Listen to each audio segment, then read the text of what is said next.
Viver Ciência de hoje, vamos conhecer uma pesquisa da UFG que estuda o ensino de arte em contexto de comunidade. Vamos saber mais sobre as inter-relações entre as artes visuais, educação ambiental e a comunidade. A partir de agora, no Viver Ciência.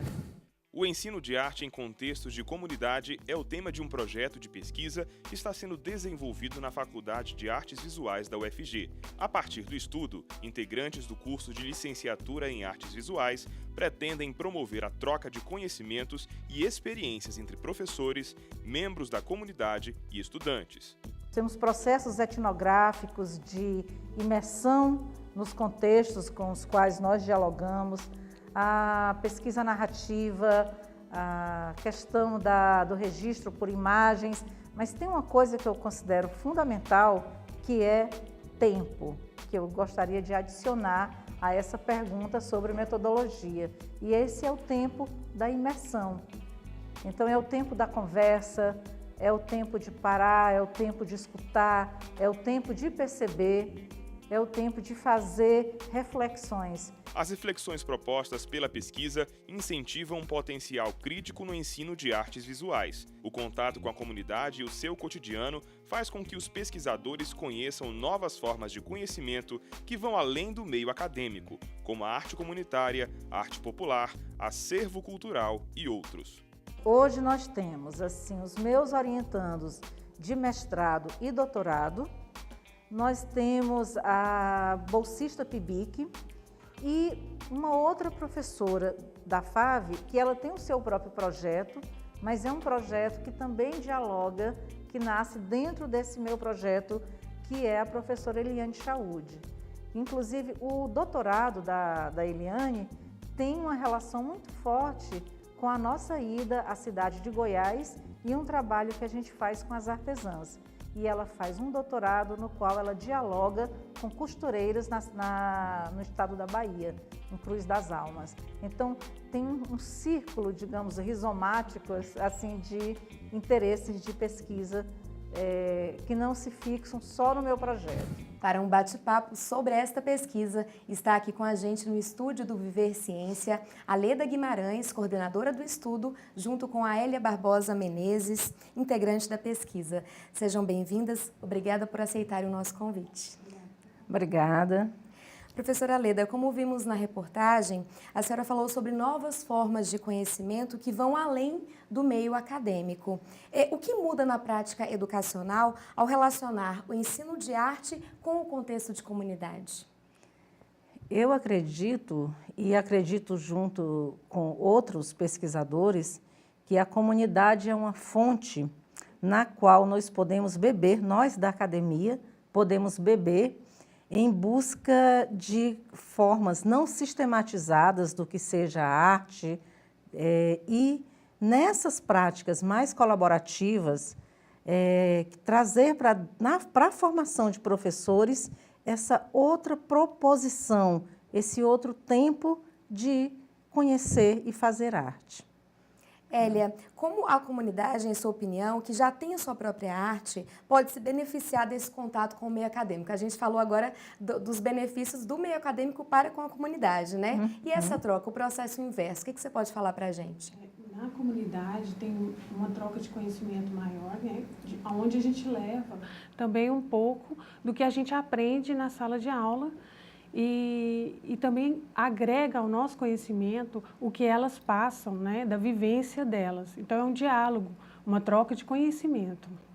Se não houvesse essa troca, professora Leda, então as aulas se limitariam ao campo acadêmico, né? E o que a gente chama de academia também é muito, cabe assim, observações, porque na área de artes, quando a gente fala academia, nos remete também a um tempo, a uma periodização da arte acadêmica, e não é necessariamente isso que a gente vive, especialmente na Faculdade de Artes Visuais, que é uma faculdade que promove o conhecimento e a produção contemporânea, né, do pensamento contemporâneo em torno das artes, a questão da cultura visual.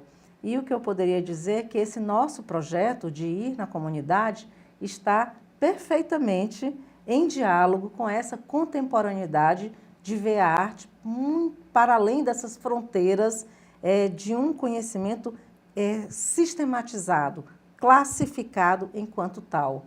Então, é essa relação que a gente busca.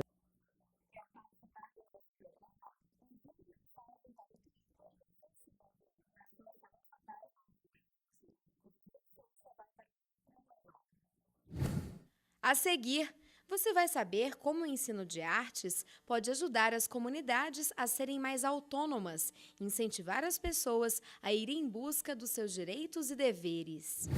A ciência é viva quando ela pode nos dar muitas respostas daquilo que a gente precisamos saber ou que a gente busca saber. Em questão de saúde, em questão de muitos porquê, que ela está aqui para explicar o porquê de muita coisa, né? E nisso a gente está confiante que a ciência ela pode nos dar essas respostas daquilo que a gente sempre precisou ouvir.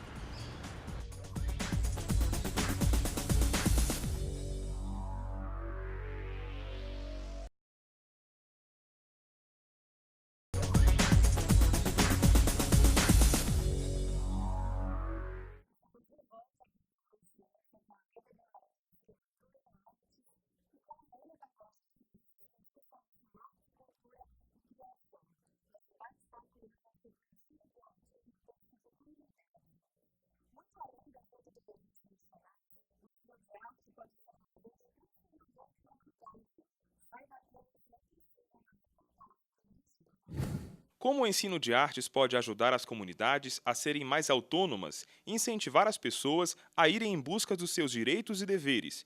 Este e outros questionamentos fazem parte do projeto de pesquisa sobre o ensino de arte em contextos de comunidade. Diante dos desafios ambientais que a gente vive hoje, que são muito grandes, que são intensos e que fazem parte de todos nós, esses conflitos, pensar que o ensino de artes ele pode sim ajudar esses sujeitos também a pensarem, a questionarem, a terem criticidade e também sensibilidade, que alguns filósofos eles vêm trazer isso, como Guattari, como Deleuze.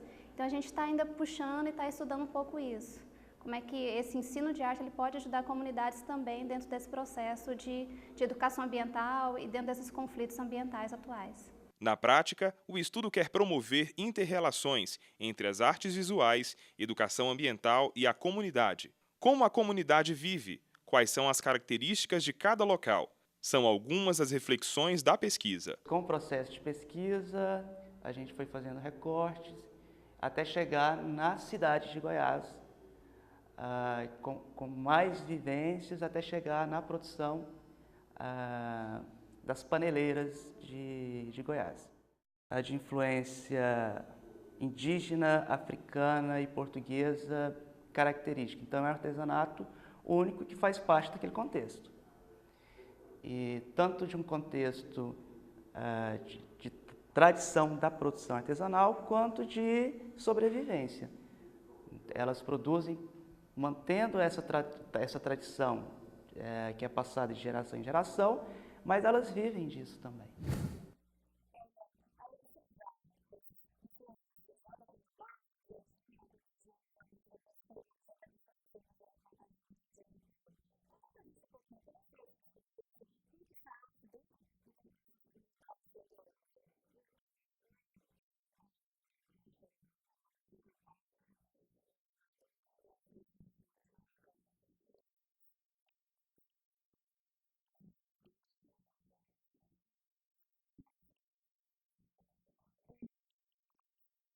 Farmácia, na área das plantas medicinais, esse conhecimento que eu tenho científico.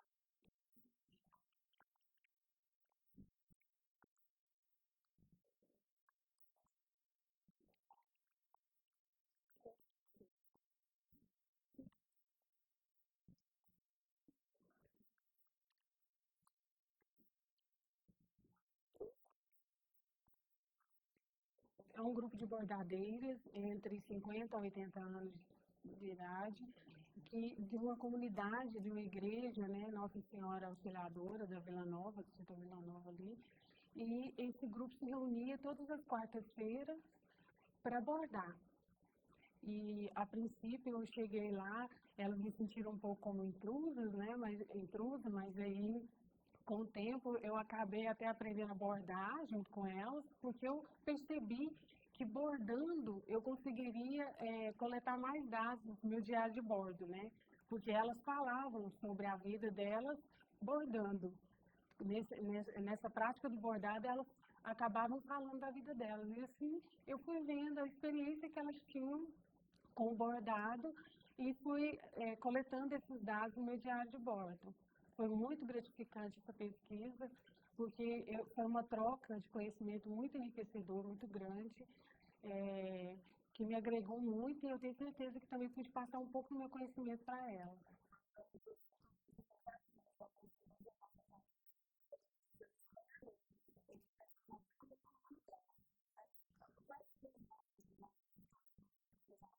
Nós vivemos cada vez mais uma universidade burocrática e burocratizante, né, que nos encarcera. Eu acho que eu estava lendo uma entrevista do Mohan que diz que essa universidade já há muito tempo precisa ser desconstruída, precisa ser mudada. A relação tempo e espaço que aí está não nos permite realmente vivenciar, por exemplo, a experiência necessária da imersão na comunidade. No meu caso, essa é uma grande dificuldade. Esse tempo que eu falava lá naquela primeira reportagem, tempo. Não chegar apressado, como gafanhoto ou beija-flor, coletar, a ideia de coleta. Essa ideia não existe para a gente, entendeu? É a inter-relação. E para isso precisa tempo. Essa é a questão. Quais serão os próximos passos? Bom, ter tempo é um dos próximos passos. Eu quero continuar a busca pelas eiras, que eu estou chamando de a sabedoria, o conhecimento das eiras, que são essa questão de gênero, da produção, focar o meu olhar mais e mais para essa produção de gênero, especialmente para os saberes femininos, né, que estão ali, que organizam essa inter-relação de como as mulheres organizam os seus grupos culturais, familiares, etc. Então, eu chamo eiras, que são as paneleiras, as bordadeiras, as costureiras. Okay. Vamos para um rápido intervalo e, em seguida, continuamos nossa entrevista. Daqui a pouco, no Viver Ciência, nossas convidadas respondem perguntas de um especialista e você vai ver ainda como é possível fazer pesquisa relacionada à arte e cultura visual na UFG. Estudo de caso é uma metodologia de trabalho para quando você tem que estudar fenômenos únicos. Por exemplo, nós tivemos em Goiás o acidente do Césio. O estudo do acidente do Césio é um caso. Ele não vai levar a generalizações. Por quê? Porque ele foi um caso único. O estudo de caso, então, é um estudo de uma situação singular que não tem a repetição suficiente para levar à generalização.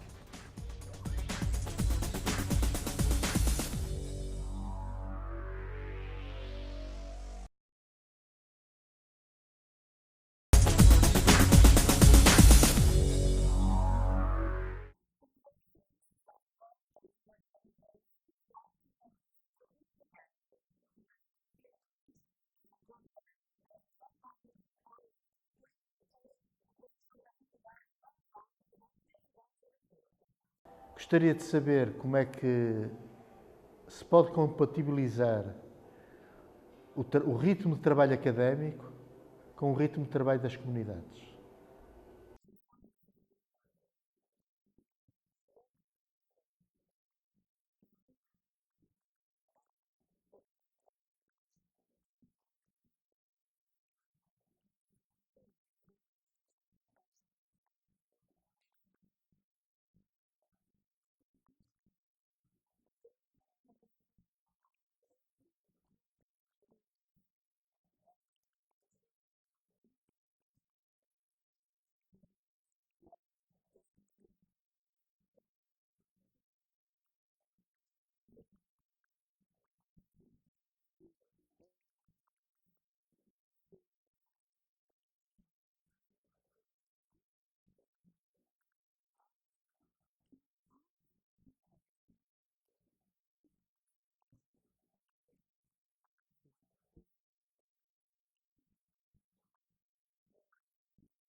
é qual é a importância do conhecimento dos saberes tradicionais, dos saberes populares, da cultura popular, para a edificação dos saberes académicos.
A gente recomenda que a partir do segundo semestre, do terceiro semestre, o aluno já pode se envolver em algum projeto de iniciação científica.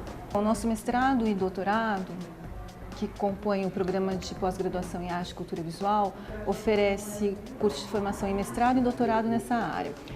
Que tipo de aluno pode se inscrever para a nossa seleção? São alunos graduados, tanto em artes visuais como em outras áreas afins. Então a gente recebe aluno da área de comunicação, da área de cinema e até de outras áreas. O que nos interessa muito é o tipo de projeto que esse aluno vai inscrever para a pós-graduação. Bom, o programa ele trabalha em torno de uma grande área de concentração que se chama arte, cultura e visualidade, e a gente tem hoje 3 linhas de pesquisa. A primeira linha, que se chama imagem, cultura e produção de sentido. A segunda linha de pesquisa é uma linha mais focada em produção artística, no desenvolvimento de poéticas artísticas, que se chama Poéticas Visuais e Processos de Criação. E a terceira linha de pesquisa, que investiga mais processos relacionados a visualidades, mas em contextos educativos, tanto formais como não formais, que se chama Culturas da Imagem e Processos de Mediação. Geralmente, o processo de seleção acontece no segundo semestre de cada ano. O candidato primeiro tem que ser graduado em alguma área afim, não só em artes visuais. No caso do mestrado e no caso do doutorado, ter um título de mestre, tanto em artes visuais como em cultura visual ou em outras áreas consideradas afins. O processo de seleção inclui 3 fases. A primeira é a inscrição, em que o candidato submete um pré-projeto de pesquisa. Esse pré-projeto ele é avaliado pela comissão de avaliação constituída pelos professores envolvidos no programa. Uma vez aprovado esse processo de seleção, o candidato submete a segunda etapa da seleção, que é constituída por uma prova de conhecimentos específicos e conhecimentos gerais, e que o candidato deve obter uma nota mínima de 7. Caso ele obtenha uma nota 7 ou acima, ele automaticamente está classificado para a terceira e última etapa do processo de seleção, que consiste na avaliação oral desse candidato. Gostaria de agradecer a presença de vocês. Muito obrigada, professora Leda, Hélia, por aceitarem o nosso convite. Eu que agradeço a TV UFG pelo convite. Muito obrigada a vocês. Eu também gostaria de agradecer. Eu acho que é muito importante programas como esse, especialmente dentro da nossa própria casa, onde essa relação da produção do conhecimento se expande e é compartilhada por muitos, porque afinal, produção de conhecimento engavetada não serve para nada, né? E eu gostaria então de fazer uma última, poderia, a título de considerações finais, ler, se vocês me permitem, uma que eu acho que diz bem sobre o projeto, que é um pensamento de uma já falecida, mas de uma arte educadora muito importante, norte-americana, que é a June McPhee. Posso? Fica à vontade, professora. Bom, se nós acreditamos que arte é para ser produzida e desfrutada apenas por uma elite estética e intelectual, então nós podemos ter razões para acreditar no isolamento social das artes. Mas, se de outra maneira consideramos a arte como um fenômeno do comportamento humano, encontrada, usada para criar símbolos, para comunicar e mudar qualitativamente a natureza da experiência, nesse caso, a arte está relacionada com toda a sociedade. E é assim que eu gostaria de me despedir, agradecendo mais uma vez. E agradecer muito aos programas de iniciação científica que nos permitem ter alunos e produzindo e trabalhando junto conosco. Obrigada. E fica por aqui mais um Viver Ciência, programa que é uma promoção das pró-reitorias de pós-graduação e de pesquisa e inovação da UFG e uma realização da Fundação RTVE. Aqui mostramos que o conhecimento científico está ao alcance de todos. Continue acompanhando a programação da TV UFG e até a próxima semana.